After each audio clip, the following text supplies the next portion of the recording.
నమస్తే. ప్రస్తుతం మనతో పాటు కేంద్ర మాజీ మంత్రి ప్రస్తుత ఎంపీ బలరాం నాయక్ గారు మాట్లాడదాం. నిన్న 2 లక్షల రూపాయల రుణమాఫీకి శ్రీకారం చుట్టారు. మరోవైపు కేటీఆర్ గారు ఏమో కామెంట్ చేస్తున్నారు. సో రుణమాఫీ అయిన వాళ్ళకంటే కంటతడి పెట్టే కుటుంబాలు ఎక్కువ ఉన్నాయి, చారణ కోడికి బాడన మసాలా అంటున్నారు. ఎట్లా చూస్తారు?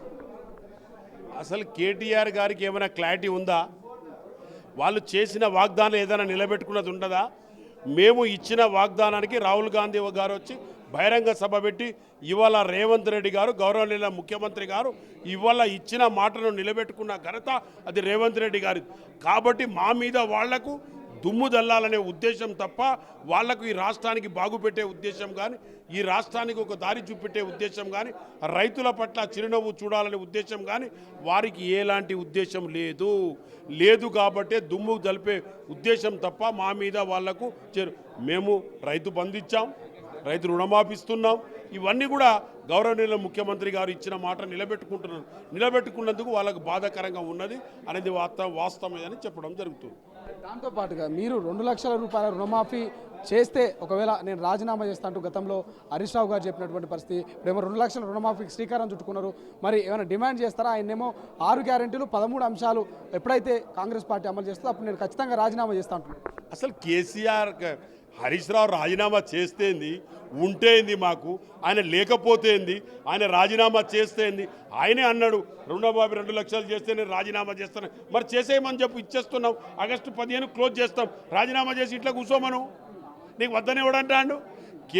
మేము హరీష్ రావు కూడా లెక్క పెడతామని మీరు అనుకుంటున్నారా? మాకు హరీష్ రావు అనేది మా పార్టీలో కానీ మాకు కానీ ఆ రోజులో పొత్తులో కలిపి మేము వాళ్ళకి సహకరించినాం. తెలంగాణ పోరాటం మేము చేసినాం.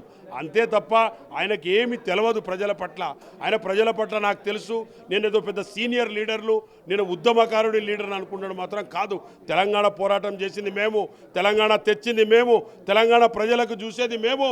గౌరవనీయుల మా ముఖ్యమంత్రి గారు తప్పకుండా రేవంత్ రెడ్డి గారు అన్న మాట నిలబెట్టుకొని సరి అయిన మార్గదర్శిగా ఈ రాష్ట్రానికి తీసుకోపోతున్న గౌరవనీయ ముఖ్యమంత్రి గారు, డిప్యూటీ సీఎం గారు, క్యాబినెట్లో ఉన్న అందరూ కూడా రాహుల్ గాంధీ ఆ రోజు వరంగల్లో చేసిన వాగ్దానానికి ఇచ్చిన మాటకు మా ముఖ్యమంత్రి గారు నిలబెట్టుకొని తీరుతారని చెప్పడం జరుగుతుంది. ఎంపీ గారు ప్రధానంగా రుణమాఫీకి సంబంధించినటువంటి డబ్బులు కేవలం రైతు బంధు డబ్బులనే ఇక్కడ షిఫ్ట్ చేసింది కాంగ్రెస్ పార్టీ తప్ప వాళ్ళు కొత్తగా చేసింది ఏం లేదు. రైతు బంధు వేయకుండా ఆ డబ్బుల్ని రుణమాఫీ కింద వాళ్ళు ఇలా హెచ్చులకపోతున్నారు.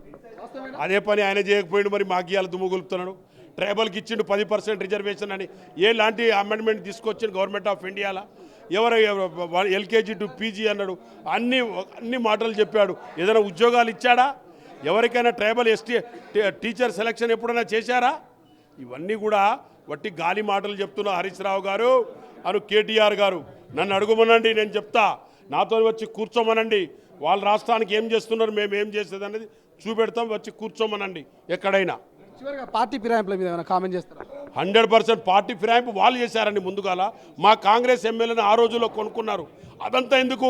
నేను రాజ్యసభకు పోటీ చేస్తే 2 ఎమ్మెల్యేలకు డిస్క్వాలిఫైడ్ చేశారు. అలాంటి వ్యక్తులు వాళ్ళు ఏం మాట్లాడతారు? మేము మాట్లాడదలుచుకుంటే మేము చాలా మాట్లాడతాం. ఇంతవరకు మేము మాట్లాడలే. ఆ రోజు కూడా రాహుల్ గాంధీ గురించి మాట్లాడుతున్నారు, సోనియా గాంధీ గురించి మాట్లాడుతూ. తెలంగాణ ఇచ్చిన తల్లి కాబట్టే మీ నాన్నగారు ముఖ్యమంత్రి కాగలిగారు. Okay, thank you so much. ఇది మాజీ కేంద్ర మంత్రి బలరాం నాయక్ గారు స్పష్టంగా చెప్తున్నారు. సో గతంలో మీరు చేయలేని పనిని మేము చేసినాం.